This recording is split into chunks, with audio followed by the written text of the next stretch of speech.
ఈ ప్రపంచంలో ధర్మం అంటే ఏమిటి? న్యాయం అంటే ఎవరి పక్షం? అసలు నిజమైన ధర్మం ఎక్కడ దాగి ఉంది? ఈ ప్రశ్నలకు సమాధానం యుద్ధ భూమిలో శస్త్రాల మధ్య ఒక రథసారథి పెదవుల నుంచి వచ్చింది. అతడే శ్రీకృష్ణుడు. ధర్మం ఎప్పుడూ కఠినంగా ఉండదు, అవసరమైతే మారుతుంది. కృష్ణుడు చెప్పాడు, కాలం మారితే, పరిస్థితులు మారితే ధర్మం రూపం కూడా మారుతుంది. అన్యాయం నిలిపేందుకు కొన్నిసార్లు నిశ్శబ్దం కూడా ధర్మమే. ఫలితం కోసం కాదు, కర్తవ్యం కోసం పనిచేయాలి. నీవు చేసిన పని న్యాయమైతే చాలు, ఫలితం ఎవరి చేతిలో ఉందో ఆలోచించవద్దు. కర్మ నీది, ఫలితం దైవానిది. అత్యాచారం జరిగిన చోట మౌనం పాపం అవుతుంది. ద్రౌపది అవమాన సమయంలో నోరు మూసుకున్న వారంతా పాప భాగస్వామ్యులే.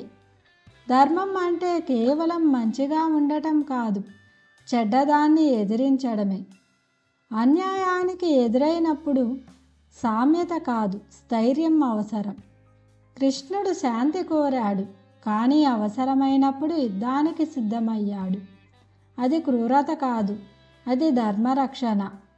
నీ హృదయం శుద్ధిగా ఉంటే నీవు చేసిన తప్పు కూడా నిన్ను బంధించదు. మనసులో ద్వేషం లేకపోతే, అహంకారం లేకపోతే కర్మ కూడా విముక్తి మార్గమే. బంధాలు ధర్మం కాదు, ధర్మమే నిజమైన బంధం.